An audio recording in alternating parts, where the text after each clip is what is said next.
Ladies, gentlemen, and deities of all ages, welcome back to another video. I know what you guys are thinking, back so soon? Well, this usually happens when a game comes out that I'm enjoying and I want to share more videos with you all, so hey, I'm here. I know I haven't been around consistently for a while, but for those of you who are coming back, who are leaving likes on the video and comments, I see you all. I appreciate you all. Keep leaving those comments, I read all of them, trust me. Anyways, today we are going to talk about some of the best builds in Dark Deity 2, and I'm only going to talk about two of them because, one, these were my two MVPs in my playthrough, and I really want to share them with you, and two, because they're on two very early units in the game that you get from the very first chapter. So if you are like me and you're having this decision paralysis on what to do and what classes to put them in, where to start with tier 2s, which weapons, which abilities, which rings, I'm going to solve that for you very quickly. So, as you can see here in the background, this is Cassandra. Cassandra is my favorite unit in Dark Deity 2. Hands down, the most fun unit to play, the nicest and most beautiful sprite, at least in tier 2, and unfortunately, not as much story presence. I would have loved to see her a little bit more. She seems fantastic, but she's only there in my heart and in my gameplay.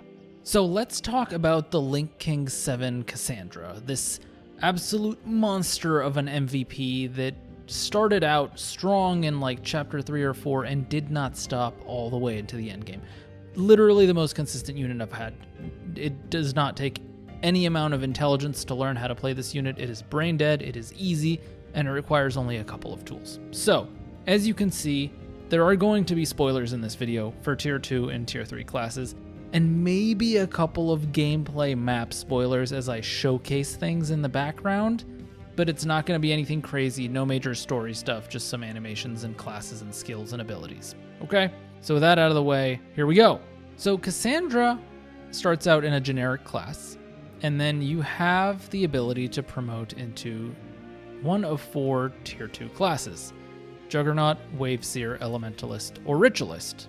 None of these classes are very good for Cassandra, except maybe the Waveseer, which really plays on her high speed, high mastery, gives her some decent fortitude, but the Waveseer is a good buff class no matter what you do.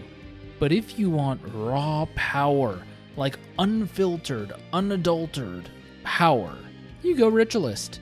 See this cute little sprite? She's beautiful, she's gorgeous, except, maybe if you ignore the dagger with a little bit of blood on the edge of it, but oh my god, this class is strong for Cassandra.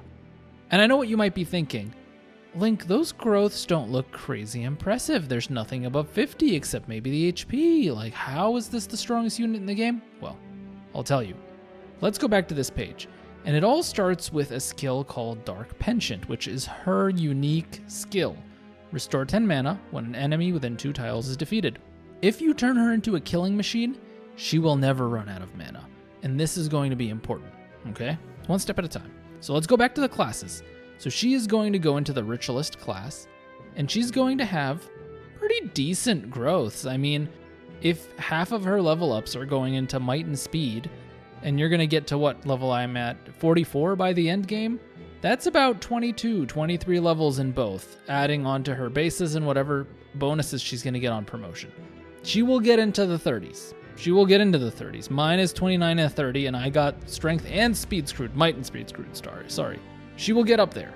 I gave her a couple of stat boosters too to help fix them, but she's my favorite unit. You can't blame me for that. Anyways, on going into Ritualist, she will gain the Blood Mage skill. And this is going to be the bread and butter for why she is so strong. Attacks heal equal to enemy bleed stacks. Now you're probably thinking, well, where's the bleed coming from? Is it the dagger? Is it this little blood splat next to her left arm? No. It's from her skill Transfusion. And what Transfusion does is it is going to apply X number of bleed stacks, which scales with mastery, chaining to 2 additional targets within 2 tiles. So it jumps. It's kind of like, when there's like these thunder attacks in RPGs that sort of ricochet. The one that comes to mind for me is like Zeus from Dota. I know I'm old, I'm showing my age, but it's like a chain lightning kind of thing, but with blood, chain blood. Transfusion, which is weird because usually you give blood when you transfuse, you don't take, but that's semantics. So what it's going to do is it is going to apply an X amount of severe bleed stacks according to your mastery to the unit you select, and then it's going to chain onto 2 more. When you hit those units, you are going to heal equal to the number of bleed stacks you have. So I have 17 now. This is in the end game. If I'm doubling, I am going to heal 34 damage in total during that combat if I double. Regardless of how much damage I do, as long as I boink the target, I will heal.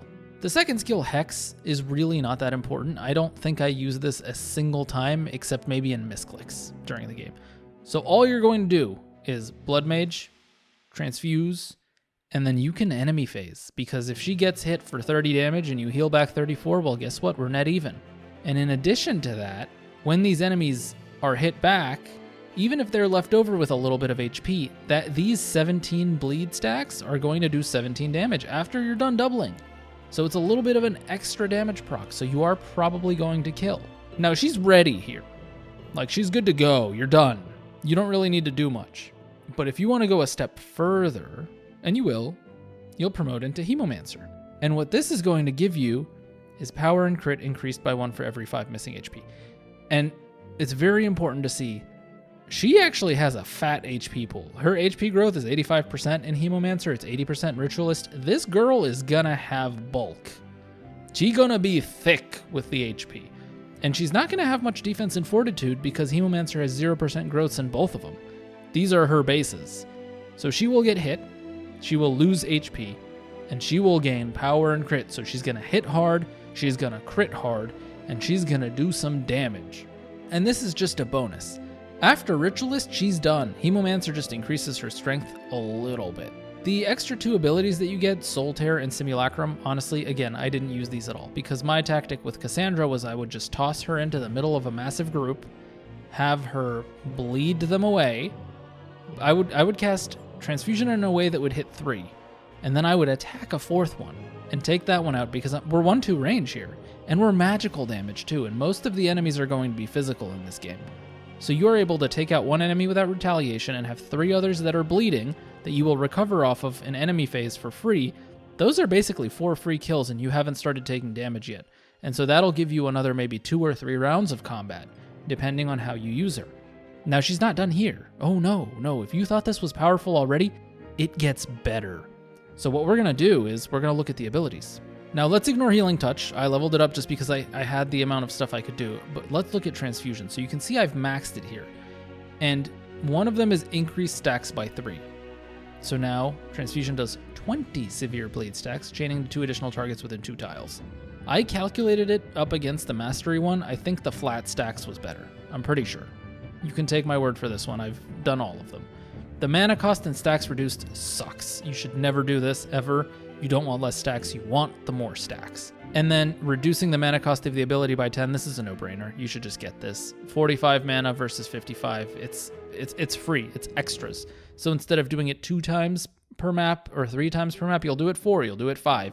Usually you won't be using it more than 2 or 3 times a map, and she's strong enough not to need it continuously, but it is nice for those, chapter opening moves where you want to phase her out and do something big with her or open the turn.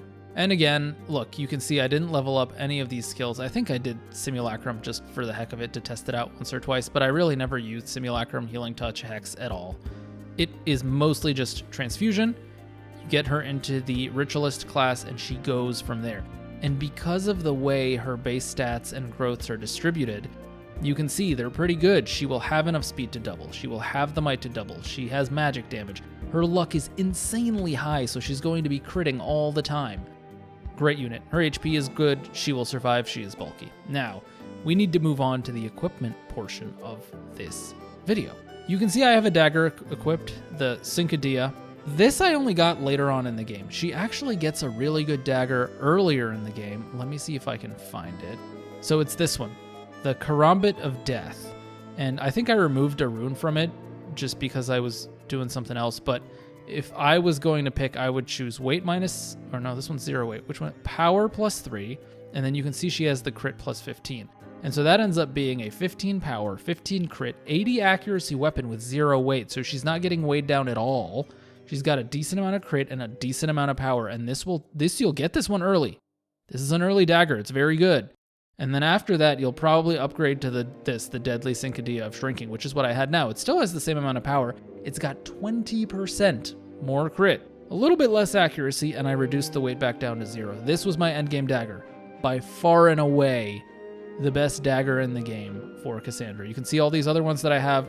None of them even come close. This is the best. I've tested it. Trust me, bro. Look at that, 110% crit, 38 base speed. Amazing. 52 power. She will do damage. She's going to get hit. She's not very dodgy. She's going to get hit. But she will do damage and she will keep healing. And this is like your sort of Nosferatu tank in this game. Very, very, very strong. Now, one more thing I need to talk about is the equipment, the rings that I put on her. And you can see the bloodied ring. This is the best ring in the game, so this is very universal. You put this on your favorite unit. I gave this to Cassandra because she has high HP, so she will get that cap at 100 and get 8 to the advanced stats. The advanced stats are the important ones, so you're talking about your power, you're talking about your crit, you're talking about your dodge, your accuracy, and what was the last one? Speed. Speed, the most important stat, speed. So you can see we're getting plus 8 to every single one of these advanced stats, which is crazy, crazy, crazy good. Crazy good. This will guarantee that she continues to double, she continues to do some very strong amounts of damage. So we have the Bloodied Ring, which gives these, and the Victorious Ring, which defeating an enemy restores 20% max HP. Now there was one other ring that I had in this position, which is the Plague Ring. And what the Plague Ring does is when you are hit, it inflicts bleed stacks equal to 8% of your max HP on the enemy. This is good, but if you are going to be killing enemies regardless, hitting an enemy twice for 8% of your max HP is 16% total. Defeating the enemy gives you 20% total. It's a 4% difference. That 4% can make a difference. It can in survival. It's not that massive. So if you wanted to substitute the Plague Ring for one of these two, you also can. But if you want to optimize Cassandra and give her her best setup, this is what I found to be the most effective. Feel free to copy this. Feel free to use it. Please leave me a comment if you like this build. I am absolutely in love with it. Would not have her any other way. The only thing I would prefer is if I could just set this sprite forever. I really love this sprite. It looks fantastic. Hemomancer sprite is good, but I like the Ritualist one more. Can you guys blame me? Look at it. Anyways, let's move on to our second build and my number 2 best unit in my playthrough, Saxon. Saxon is another one you get in Chapter 1, and honestly when I got him, I felt like he was rather underwhelming. He wasn't doing much damage, his sort of stat spread was very mediocre and average, and it wasn't until he sort of promoted into Monk that I started seeing how strong Saxon was. And I don't know if it is specifically because of his stat spread. I think he actually gets carried by the class choice that he has. Because there's one really important thing about Monk. It's not his skill, and it's not this Ki Blast ability. It is Charged Ki. This is going to be your bread and butter. It elevates the unit's Ki state, raising advanced stats by 12 for 2 turns. Remember when we talked about the Bloody Ring and how good it was on Cassandra by raising these 5 stats here in the bottom right corner? This guy does it for 2 turns and 12. So he's 1.5 times as strong as her Bloodied Ring. You can stack these, by the way. You can give him the Bloodied Ring if he gets to 100 HP. He didn't for me, so he doesn't maximize the use of it. But if you give him stat boosters by the end of the game, he'll get there and you can stack it with Charged Ki and it gets really, really, really strong. Now, if we jump to the abilities here, you can see, well, I guess I'm getting a little bit ahead of myself. So Charged Ki is really strong, and then he promotes into the Ascendant class. And this is when he really ascends. His growths get better across the board. His might will get up there at 60%. Like, he will start, look at these stats. These are crazy. These are way higher than Cassandra's, and I don't think I gave him very many stat boosters. He just grows. He gets better and better and better with time. The only thing that drags him down a little bit is his weapon choice. The focus choice, these are less powerful. But because of this Charged Ki and boosting his advanced stats by 12, his crit will go up there, and I'll show you his weapon in a little bit and how I built him. The second component to this build is Divine Flow, and it costs 100 mana, and you become impossible to hit for 7 attacks. You're probably going to stop me here and go, Link, he only has 100 mana. How are you going to use Divine Flow and Charged Ki? That's 100, and then there's 60. How are you fitting this in? That's easy. I'm going to show you. Just be patient. Elemental Fists is also a great skill. 25 dodge, accuracy, or crit cycling with every attack. This can save you in a pinch. The 25 crit will guarantee you some kills. Sometimes you'll get up to like 100% crit. The accuracy, not as great because he tends to hit. The dodge can be pretty clutch too, even though he's going to be impossible to hit for 7 attacks. So let's talk abilities first, and then I'll show you how this build really takes off the floor. So here are his abilities. Call the Storm, never used it. Charged Key, my favorite skill ever. You can see 50 mana.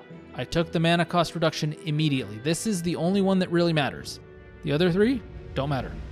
If you want to get the healing, you can get the healing. I like the healing for 8. It's a nice add-on if you can afford it, but definitely get the mana cost first. If you want to clear debuffs from targets, you can. Not necessary. Mana cost and stats reduced by 50%, trash. Never take this. Reduces mana cost number 1. This one, these two number 2, this one never take. Key Blast, never used. Key Lance, never used. Divine Flow.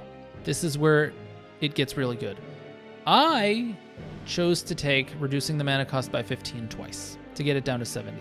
But honestly, I don't think it really matters. I think you can afford to hit this respec button, take 1 cost reduction, and then take this one. Increases mastery scaling by 10%, because if you notice, at 15 more mana, you're getting 10 attacks instead of 7, and that's a pretty significant boost. There's no way you're using all these up in one turn. You're not. It's physically impossible to get attacked 10 times per 1 turn, and this guy's not going to get doubled. So you will be absolutely invincible for 1 turn. If you use Divine Flow, and if you do what I show you now, you'll be able to use Charged Key and Divine Flow in the same turn and just tank everything. You'll be invincible. You can do both, and you can do it twice. And I'm going to show you how to do it. The secret lies in the equipment. So let's go over equipment real quick. The Fractal Prism is one that you will get very, very early. And I just spec this one out completely. Crit plus 15, weight minus 3, so he's not weighed down. And he's got crit up the wazoo at 45% crit, 90% accuracy. This guy is going to be a crit machine. The power is very low, though. And that's where the Charged Key comes in. It'll really boost his power. That's key for him to do damage. If he doesn't use it, he won't be able to do damage. There's other things here that you can use, but honestly, I found the most consistent thing, because he kind of needs the crit, is the Fractal Prism. I used this all the way into the end game. He was very effective. He was my second best unit. But feel free to try out the other weapons. Some of these are pretty end game, and I didn't really try them because they're generic, and by then my build was set, and none of them had crit on them the way the Fractal Prism did. But the key, I keep talking about the key, right? And we talked about bond rings. It's going to be bond rings once again. So the most important ring for Saxon is the Attuned Ring.